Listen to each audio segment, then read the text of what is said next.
Imagine, said Cinderella excitedly.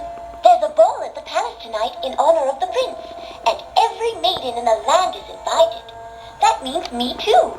All of Cinderella's friends clapped and chirped as they gathered around. They loved their Cinderella. Oh dear, said Cinderella with a sigh. There is so much to do. I can only go if I finish my chores. And today, stepmother has given me more work than ever.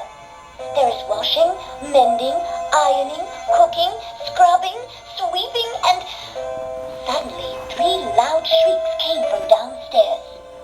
Cinderella, come down here immediately and help us get ready for the ball. Her stepsisters